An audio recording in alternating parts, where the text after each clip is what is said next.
여러분 안녕하십니까? 대구 경북을 대표하는 시도 때도 없는 뉴스 시대뉴의 송보입니다. 오늘의 주요 뉴스입니다. 대구시는 윤석열 대통령의 지역 공약인 국립근대미술관, 국립뮤지컬 콤플렉스 등 문화예술 허브 조성을 위한 사업 부지를 달성군 대구교도소 후적지로 변경해 추진하는 방안을 관계기관과 협의하고 있다고 5일 밝혔습니다.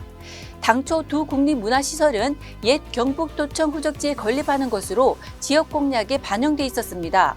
하지만 대구시는 대통령 공약사항에 속도감 있는 이행을 위해서는 사업부지 변경이 반드시 필요하다는 판단 아래 지역 내 가용부지에 대한 검토 작업을 면밀히 진행해왔다고 설명했습니다.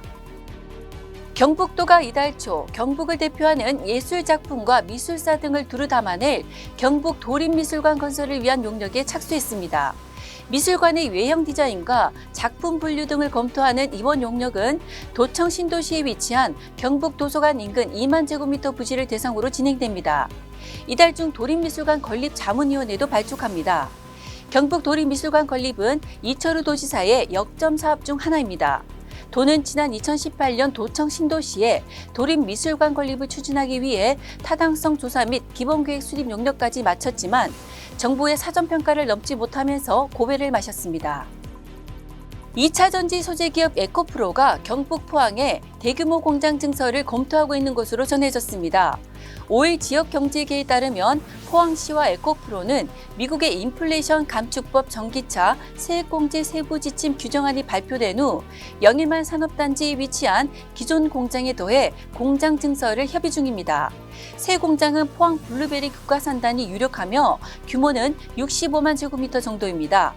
에코프로는 이미 포항에 3조 2천억 원을 투자해 공장을 건설했으며 연간 27만 톤의 양극화 물질을 생산하고 있습니다. 대구 콘서트하우스가 지역 예술인 참여 기획 공연을 하면서 출연료를 지급하지 않아 논란이 일고 있습니다. 문제가 된 공연은 대구 콘서트하우스의 기획 공연 중 하나인 위클리 스테이지입니다. 올 상반기 총 10여 차례의 공연이 열리며 피아니스트, 관악기 연주자, 현대무용가, 작곡가 등 다양한 분야 예술인이 참여합니다. 입장료 1만 원을 받는 공연임에도 참여 예술인에게 출연료를 지급하지 않는 것입니다. 대구 콘서트하우스 관계자는 출연자들에게 이런 상황을 설명했다. 동의하는 경우 공연을 하기로 했고 나중에 여유가 있으면 다른 형태로 보상을 하기로 했다고 해명했습니다. 국내 금값이 역대 최고가를 또다시 경신했습니다. 전 세계적인 금융 불안 여파로 안전자산에 돈이 몰리고 있는 것으로 보입니다. 5일 한국거래소에 따르면 이날 낮 12시 17분쯤 KRX 금시장에서 1kg짜리 금 현물의 1g당 가격이 84,980원을 기록했습니다.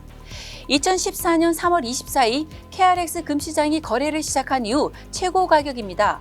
국제금 시세도 오름세입니다. 현지 시간 4일 뉴욕 상품거래소에서 금 선물은 전 거래일 대비 1.9% 오른 온스당 2,038.8달러의 거래를 마쳤습니다. 이는 52주 최고가 2,043.4달러에 근접한 수준입니다. 대구에서 산책 중 6m 깊이의 우물에 빠진 70대 남성 A씨가 경찰, 소방 등의 합동 대응으로 무사히 구조됐습니다. 경찰에 따르면 지난 4일 오전 5시 11분쯤 119 상황실의 A씨 부인이 새벽 1시쯤 운동하러 간 남편이 연락이 닿지 않는다고 신고를 했습니다. 신고를 접수한 경찰과 소방이 야간 수색까지 한 끝에 이날 오후 8시 20분쯤 방촌동 한 과수원 인근 우물에서 A씨를 발견했습니다. 최초 신고 후 15시간여 만이었습니다. A씨가 빠진 우물은 깊이 6m, 지름 2m 크기로 지금은 사용하지 않고 있습니다. 지금까지 4월 6일 목요일 시도 때도 없는 뉴스였습니다. 다음 시간에 뵙겠습니다.